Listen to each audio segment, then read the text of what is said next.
je ne me sentais pas bien. Mentalement, je ne me sentais pas bien. J'en avais marre de ma propre médiocrité. Mais je n'avais pas l'énergie de faire les choses. Je me sentais mal physiquement. Littéralement, j'avais mal à la poitrine, un petit peu. Chose que je n'avais pas connue avant. Apathique, mais parce que j'en avais marre de ma propre médiocrité. People talk about depression all the time. The difference between depression and sadness is just, you know, from happenstance. Whatever happened or didn't happen for you, or, you know, grief or whatever it is. And depression is your body saying, fuck you, I don't want to be this character anymore. I don't want to hold up this avatar that you've created in the world. It's too much for me. Right. You should think of the word of depressed as deep rest. Deep rest. Your body needs to be depressed. It needs deep rest from the character that you've been trying to play. Alors, j'ai décidé de changer de mode opératoire. Je me suis concentré sur ma santé mentale et physique. Je me suis mis au régime. Je voulais quelque chose d'efficace, de bon pour le corps, mais pas trop cher. On pense en mal de conserve et de surgelé, mais en vrai, il y a justement beaucoup de choix sains parmi les pizzas congelées et autres. Je me suis orienté vers un régime quasi végétarien, c'est-à-dire que rarement un peu de poisson, etc. Mais juste pas par conviction ou quelque chose comme ça, mais juste parce que je voulais minimiser la graisse saturée. Toutes les calories ne se valent pas. Avant même de chercher à réduire la quantité, contrôler la qualité, on se sent perdre du poids dans la mesure où les apports sont moins lourds. Ça pèse moins sur le système digestif et dans le ventre. Comparé à quand on mange du pain ou des pâtes et où on a l'impression d'être assommé par une brique. On peut faire genre en France d'être bien en termes d'obésité parce qu'on est quand même moins pire que les États-Unis. Mais il n'empêche qu'un régime de l'Ouest reste très inflammatoire. J'ai fait un petit jeûne de 24-72 heures pour passer ensuite à un repas par jour. Mais déjà un régime principalement avec des fruits et des légumes, c'est presque comme faire une vidange, remettre le compteur à zéro. Je me suis mis au sport. That all high-intensity exercise and resistance training is going to support brain function. Physical activity directly stimulates brain growth.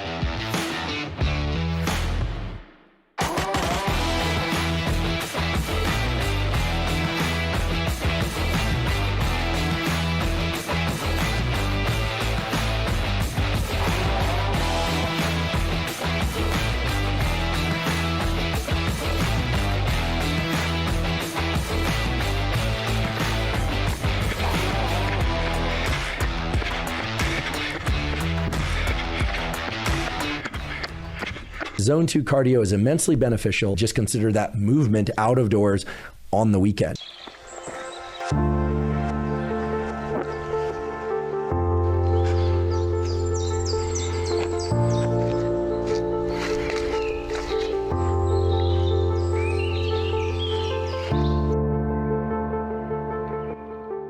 D'ailleurs, pour ceux qui cherchent des chansons à écouter en faisant du sport, je peux vous recommander vite fait quelques chansons que j'écoute en ce moment. Desperado de Rihanna, ça claque. Mi Gente de J Balvin, je savais pas qu'il faisait autant de vues, je connaissais pas trop, je l'écoutais dans une dance battle et ensuite du coup je me suis mis à l'écouter pour faire du sport, c'est vraiment pas mal. Wings de Macklemore, on n'entend plus trop parler de Macklemore, mais bon il y a les classiques Thrift Shop et Can't Hold Us et des trucs comme ça. Wings elle est vraiment pas mal. Black Skinhead et ouf. Après Kanye West pour faire du sport, franchement il a fait plein de musique qui envoie du lourd, genre All of the Lights, Stronger, Power, Lost in the World, Jesus Walks. En coréen il y a un gars qui s'appelle B.I. qui a fait Better, BT, qui est une chanson qui claque aussi. Florence and the Machine, il y a plein de chansons qui sont bien pour faire du sport. Celle que je préfère moi c'est Cosmic Love de Drunken Tiger, un truc coréen encore. Il y a un truc qui s'appelle Monster qui est vraiment pas mal. Sinon, de manière plus générale, en ce moment j'écoute du coup des chansons de dance battle, c'est vraiment pas mal. Avant j'écoutais des OST de films, des choses comme ça. Là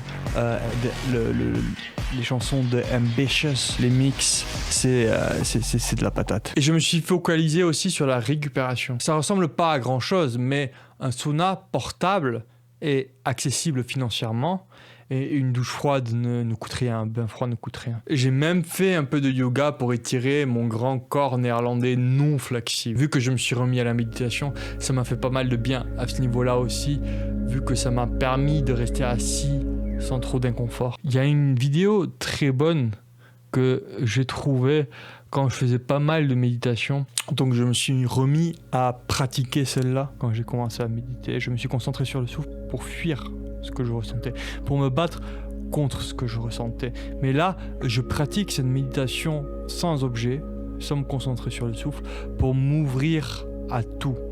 Dans la psychologie, dans les livres de psychologie, la dernière étape, c'est l'acceptation. Je pense que ce serait même préférable pour quelqu'un qui se mette à méditer, de pratiquer ce genre de méditation avant, car c'est un peu un prérequis pour la méditation avec objet que d'entrer dans cet état.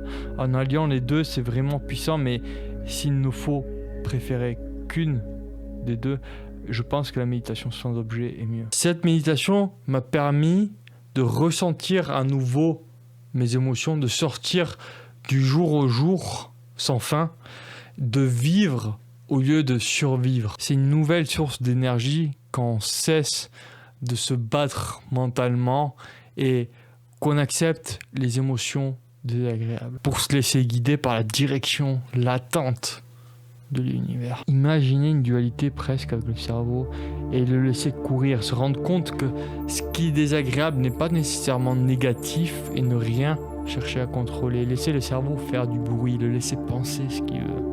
Si tu penses à des choses horribles et des sentiments désagréables, tu es là où tu dois être, au bon endroit. Il suffit d'accepter de ne pas juger en lumière d'un but ce qu'on ressent dans le présent, mais tout ressentir, se demander si c'est tout ce qu'on est capable de supporter et laisser sa fierté humaine clamer que ce n'est pas si insupportable, ce n'est pas si mal, tu es capable d'endurer bien plus encore. Je me sens déjà un peu mieux dans ma peau. L'autre jour, je me suis surpris d'émotion.